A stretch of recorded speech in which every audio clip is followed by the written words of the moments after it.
Welcome into the Jacksonville Jaguars franchise, where we've got some Monday night action on the road. We head to the Pittsburgh Steelers in this AFC matchup. And for our Jaguars, who sit just half a game behind the Colts in the AFC South, we need to put together some wins. Meanwhile, the Steelers, they are falling behind in the AFC North and need as many wins as possible to keep up with Baltimore. We are coming off a good stretch to open our season, but really it's a brand new season these last two games. Fantastic offensively and defensively against the Lions, 28-0. But against division rival in the Texans, it was a much closer game, 22-14. And that was with Brian Thomas Jr. coming to Coach Boston and demanding that he get more receptions and handoffs. But in meetings leading up to this game, it was Travis Etienne saying we need to run that ball and pointing out specific players on who to run on. And for the Steelers, one of those is Marcus Davenport, a player who has had a lot of injury problems throughout his career, and he is not much of a run stopper. Etienne also called out Russ Rackley, the rookie defensive tackle, a big boy, 357. And he is a raw talent when it comes to run stopper, but the strength is there. But we might not see much of them, as Preston Hill has had a breakout rookie campaign out of Michigan, a versatile up front guy who could get the job done both in the pass, but mostly a run stopper with 85 block shed, 91 strength. And on offense, they've found their franchise quarterback in Eric Springs, another superstar, second-year player, 82 overall. And his strengths are very similar to our own quarterback in Jeff Polk, short and medium. He's got a good enough arm, but he is a little bit more mobile. We got to keep an eye on him today. But to Pittsburgh we go to battle it out with the Pittsburgh Steelers. Both of these teams need to find wins today, as it is Cook who has us underway. Gore set back to return. He'll take it down the right hash, and Deo with a big hit at the 25 will be where Springs and the offense head on out. 10 touchdowns, 4 interceptions for him, and it's really a lot of the same faces around here for the Pittsburgh Steelers, and a similar face for us, starting at left guard as they find Harris with a nice gain of 20. After initially trading for Broderick Jones from the Steelers, we trade him back. He's going to be on that left-hand side, number 79. Just didn't fit our new look for the offensive line. They go back to Harris, this time a 1-yard gain. 55 yards and a touchdown for him last week, and already 2 touches in this game. With a 2nd and 9 empty set for Springs, as he has an option to the outside, getting back to it and getting the first down still. That is Roman Wilson, who's done a pretty good job of developing here with the Steelers, up to an 80 overall. Spread look. Harris denied in the backfield. Hines, Allen, and company. Goes as a loss of 2, pushing him back to the 45. Sticking with a spread look. This time running back 2 checks in. A little bit more success getting back those 2. Junior Alford brings him down. That being Dave Evans, 2nd-year running back. A lot of new faces helping out in the rotation for the Steelers. 3rd and 10. Walker gets some rush, but it's going to force Springs to the outside, and Aluakin meets him, taking him down inches shy of the line to gain.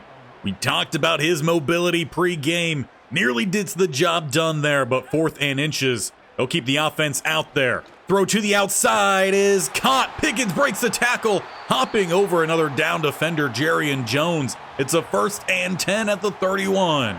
The early gamble pays off for the Steelers. Another spread look. They throw across the middle. It's Pat Freiermuth getting his first grab, gain of 7. And they're just 4 yards away from red zone territory. 2nd and 3. They go back to Harrison with a good set of blocks. Getting to the outside, chopped down by Ringo at the 5.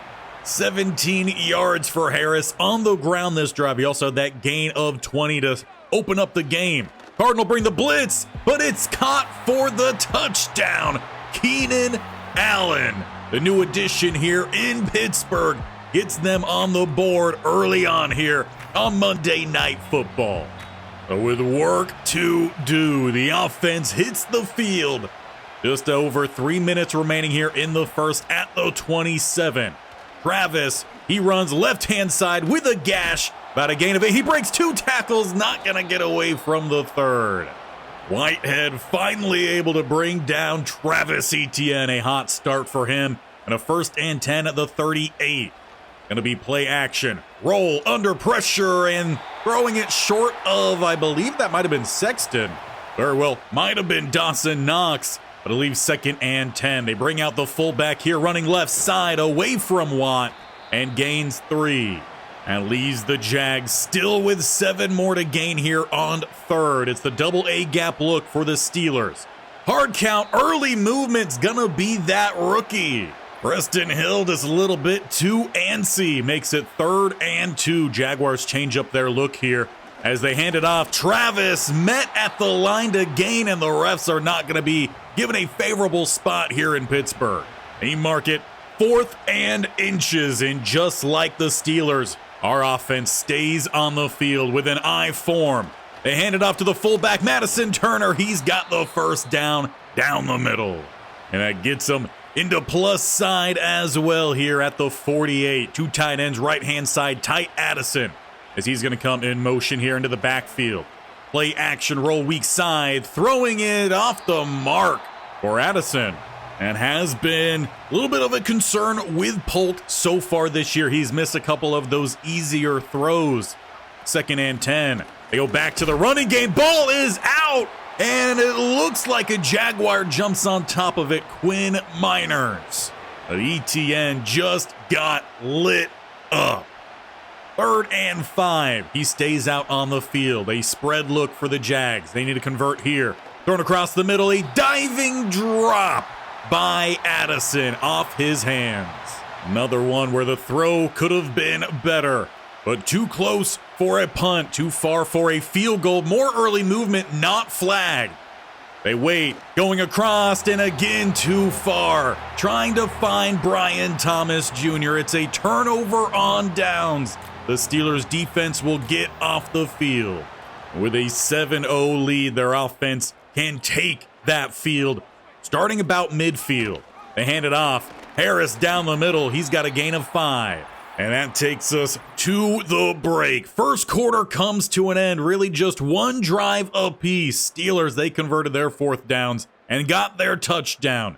Meanwhile, our Jags could not and currently trail as we head into the 2nd quarter.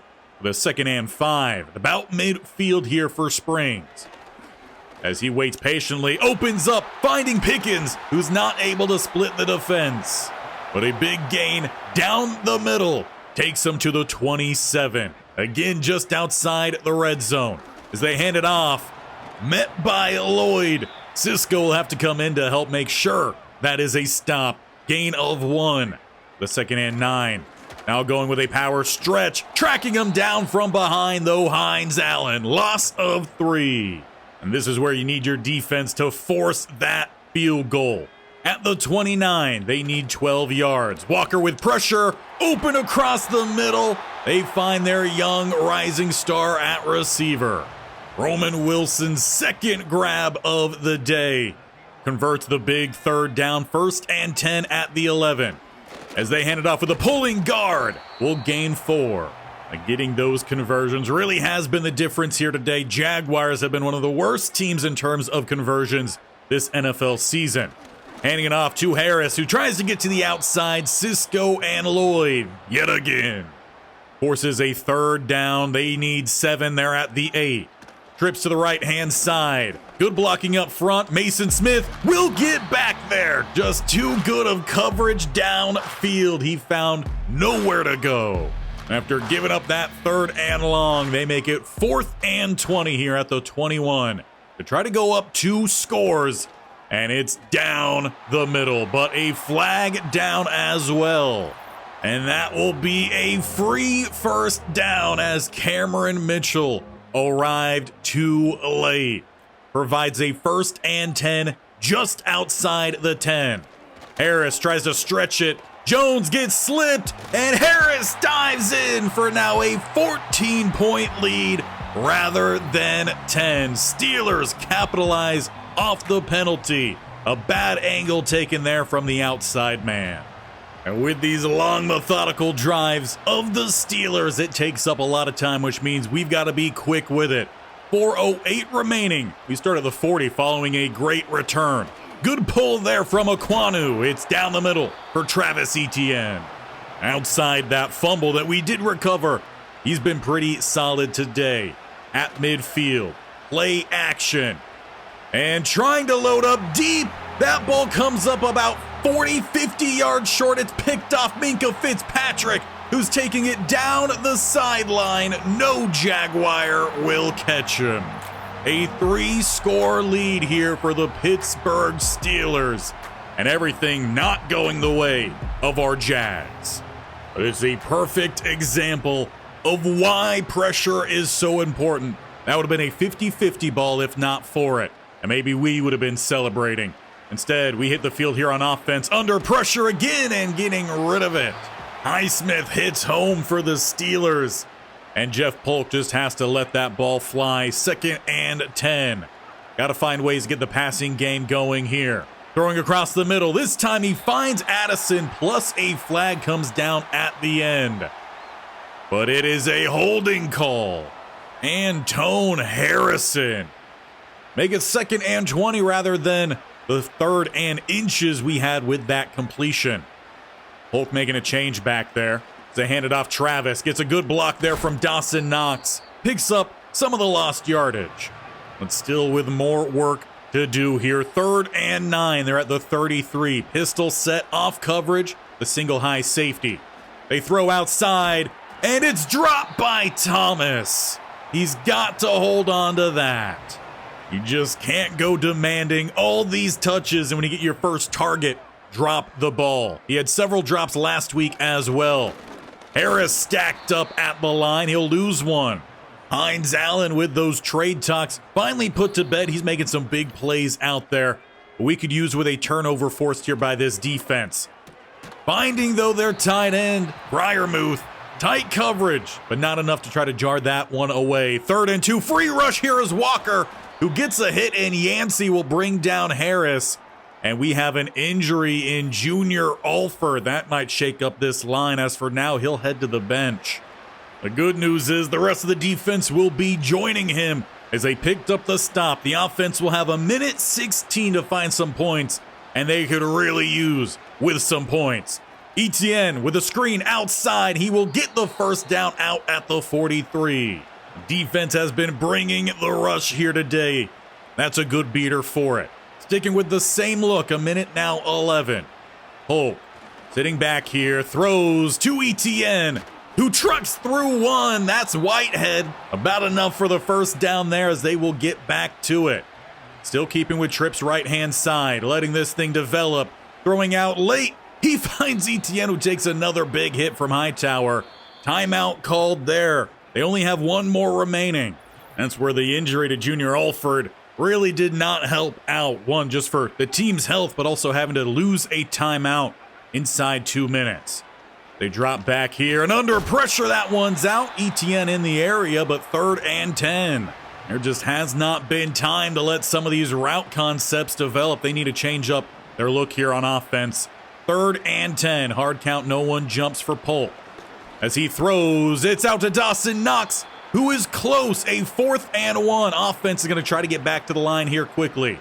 They need the first down. Etienne spinning has got said first down. Final timeout called. They've got 18 seconds. A touchdown could be massive, but they need at least something on the board here as they do start the second half with possession. Dawson Knox, he's going to step out apparently at the 24. That might have been a slightly early whistle. But it has the Jags down to the 24, 13 seconds. They just cannot get tackled here in bounds. Towards the end zone or out of bounds. As they swing it out here to Etienne. He gets out, gain of 3. You have maybe enough time for one more shot towards the end zone. It's 2 spread to the left, 1 to the right, single high safety. Who's your best bet? They're going for Thomas, and it's tipped away. But with 4 seconds left, they are forced to settle for the field goal attempt here. Cam Little will get them on the board to end the first half. 21-3 with possession to start the second. And hopefully that is the turnaround that this team needs. If they could get a touchdown on the board after halftime, make this thing an 11-point game, we've got a ball game. But for right now, as it stands, we've got a lot of work to do here to wrap out this week's set of games. The Colts, they dropped their game to the Cleveland Browns 10-7. The Texans picked up their win against the Titans 27-16, which puts the Houston Texans once again on our heels. This is a game we need a win. So as we hit the field to kick off the second half, starting back at the 29, we need high efficiency and to get down the field quickly as well. With a spread look, we start. Held on to, though the ball gets jarred free, and it's recovered by the Steelers. That one extremely close to not even being an actual catch. I doubt the booth, though, would agree that this was not a catch as he breaks that first tackle, then the ball jars free. The opposite of what this Jaguars team needed to start the second half, another turnover. Second one of the game, Steelers start plus side and pick up a really good block there from Keenan Allen, who has one of their 3 touchdowns on the day. They get a gain of about 9.5. The refs being pretty stingy today with these inches. And a great stop on the ends again is Hines Allen. Lewickin gets stuck in as well.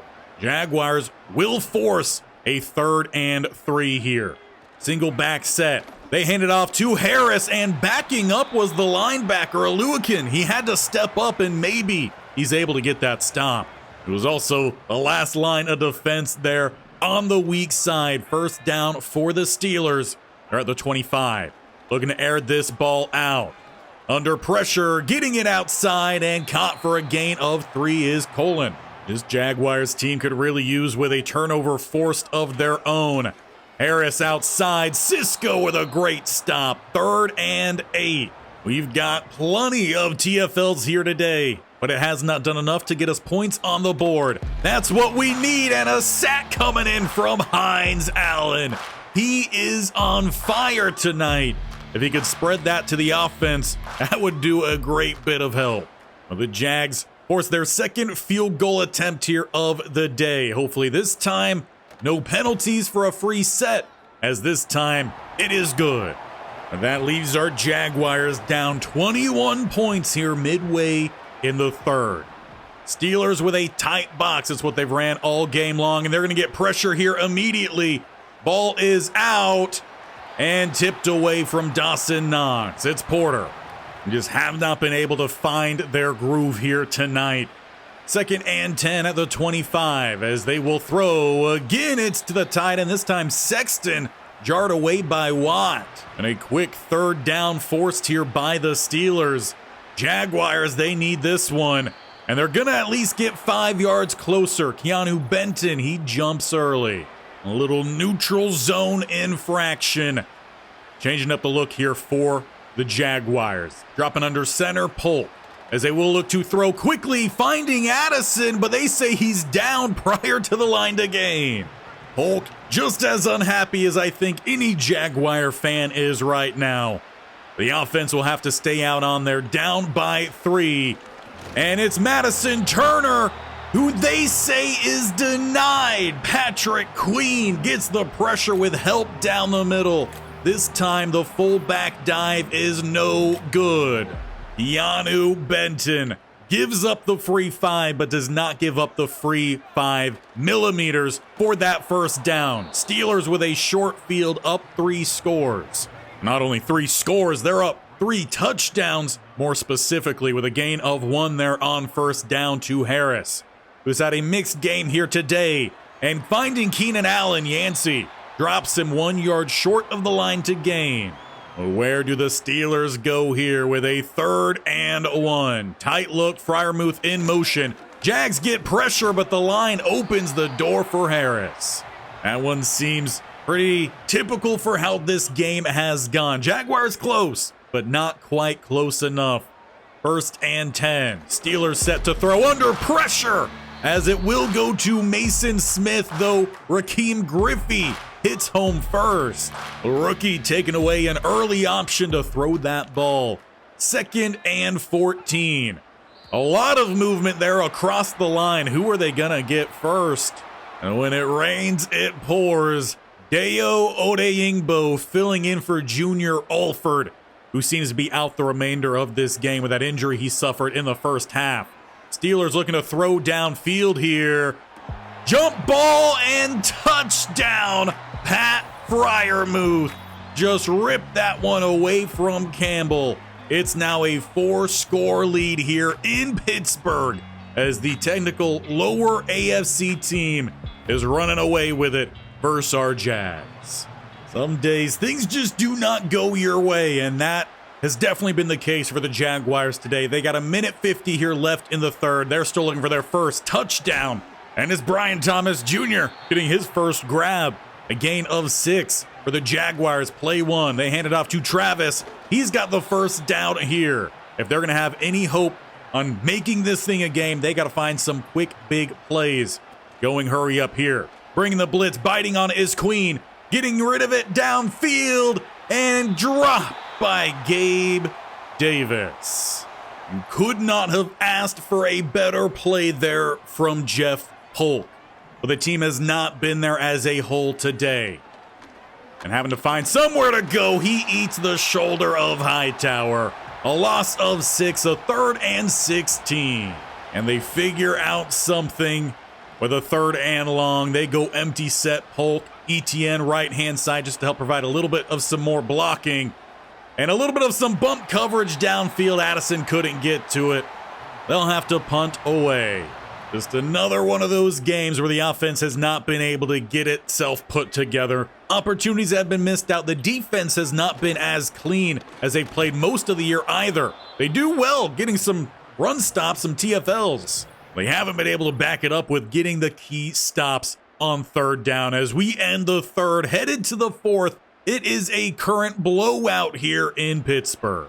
And I'm sure Coach Boston is looking to see who, with all of this going against him, is still going to go out there and make some plays. Yancey gets stuck in on the stop, maybe a gain of 1 or 2 there for Harris. This has been the trouble down for him today. 3rd and long.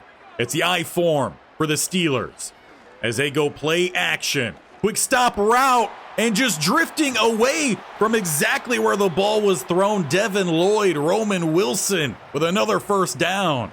Jerrion Jones showing his frustration out there as his teammate was lined up for a pick and ran away from the ball. Handoff down the middle again goes Harris, gain of 3.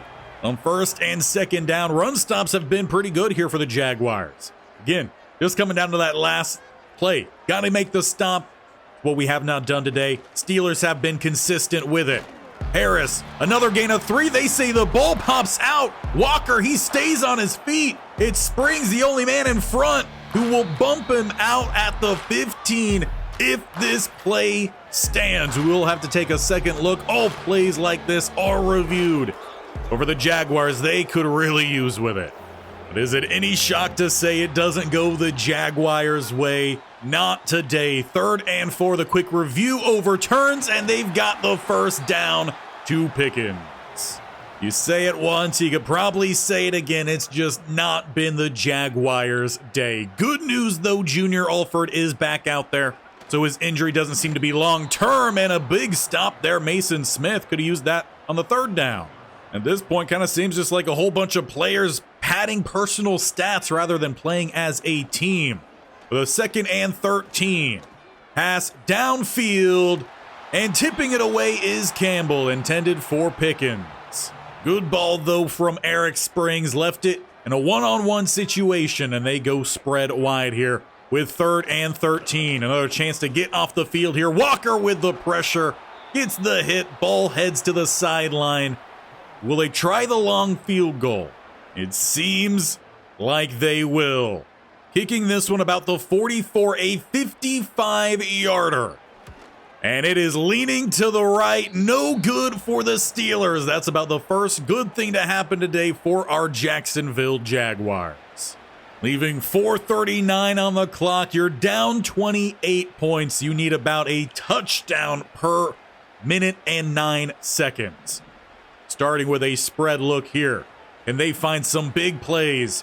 Across the middle, Etienne, he catches up to it and sprints to the sideline out at the 32. He said that we should have had a big day running the ball. Unfortunately, we never had that opportunity as this game started to get away from us early on. Etienne has had some success today as they're trying for Brian Thomas Jr. It's a step too far. Not an awful throw, but just not enough space to fit it in. 2nd and 10. Two spread either side. Two safeties sit deep. Coming across, he throws, finding Addison down to the 11. This is typically the time in games where offenses start to put up some big chunk plays. Defenses start to give things up a little bit with that heavy lead intact. Throw outside is dropped again. Gabe Davis, who had the touchdown. Gotta feel a little bit bad for the quarterback today. His stats are not going to look good. That QBR extremely low. That's because these guys are not holding on to these passes. As he's having to step up here under pressure. Throws outside. This time held on to Brian Thomas Jr.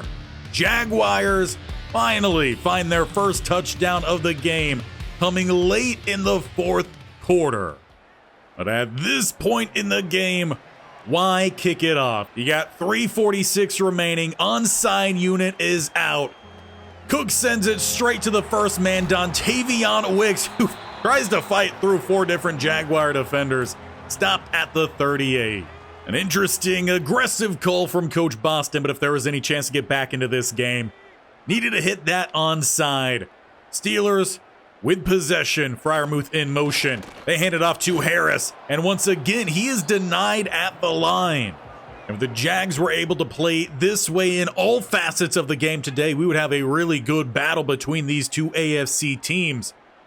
Unfortunately, that has not quite been the case. Pass downfield. Freiermuth will take it. Steelers answer. The Jaguars score. And once again, they widen it to 28 points. With 3:01, the offense will take the field here at the 25. Again, just trying to find something to move on in to next week. Rolling out and throwing to a one-on-one over the head of Davis. But trying to find something to highlight. Jeff Polk, pretty good throw under pressure. Made that a possible play to gain something. Throwing across the field and drop Dawson Knox. It has not been a good day for both him and Gabe Davis. Drop after drop.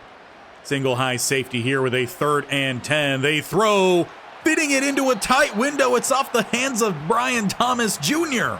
And with what could very well be the final play here of the game, if they do not convert, 4th and 10. Need to find somewhere to go here. It's out to Gabe Davis. He holds on to a pass, ladies and gentlemen. Surprise, surprise. He's been good for us in the past. Just today has been a really bad day all around for the Jaguars. Brian Thomas Jr., he gets the catch, breaks a couple tackles, shucks off the rookie, and gets out of bounds. He shows great snippets of play, but the team as a whole just does not show that consistency you need here in the NFL. Downfield again, Brian Thomas Jr. gets a late game touchdown, his 2nd late in the 4th quarter. But as all fans always ask late on in these games, where was that the whole game? That is where this game mercifully comes to an end. 38-17. We just got absolutely dominated by the Pittsburgh Steelers. A great game put together by Eric Springs. Made a lot of key plays on 3rd down, kept plays alive. And unfortunately for our Jaguars offense, they couldn't find any sort of a groove until about 4 minutes left in this game. And at that point, it was all too late, with the defense unable to stop this Pittsburgh offense. A lot of similarities between these two teams. They run basically the same offense. Unfortunately, one was able to get the key conversions today while the other was not. And what this team has just got to find moving forward is some consistency, because when we hit big, we hit big. But we can't afford all the lull in between play. That's why, as it stands right now, we don't have a single category above 19 on offense. We're the 19th best rush offense, though the last couple years we were the #1 team. So things very much wrong there. Despite the play on defense, though, we are the #1 team in both passing yards and rushing yards allowed, but somehow we are giving up a lot more points than #1, being currently 8th. Now, the good news is, with us beating Houston, we are still second in the AFC South. And with the Colts also losing, we remain just half a game behind them, which puts us just half a game out of second, potentially here, in the AFC in total. The Baltimore Ravens are first. They're 6-2. They are our next opponent. On primetime Sunday night, we have to come far better prepared. And I think while I love the running game that we had the last couple of years, when we catch into our flow with Jeff Polk and get our receivers open and catch the ball, this offense can move very quickly and highly effectively. So that might need to be the shift we make. The receivers were off today. Hopefully that will not be the case next time. But as for now, this is where we end it. With work to do offensively, that's been the case. We find the consistency, this team will get back on track, and we're still in the playoff race. So make sure you hit that bell icon on the bottom right or scroll down, hit that sub button and tap that bell icon so you're notified of when these videos go live. This series every single Tuesday and Thursday. If you missed yesterday's game with the Stanford Cardinal, you need to go check that out. We have an off season coming up tomorrow. It's really going to define how the rest of that series moves forward. And we still have a lot of action to go here in this year with the Jacksonville Jaguars. Week 10, we're hitting the midway point against potentially the league's best team.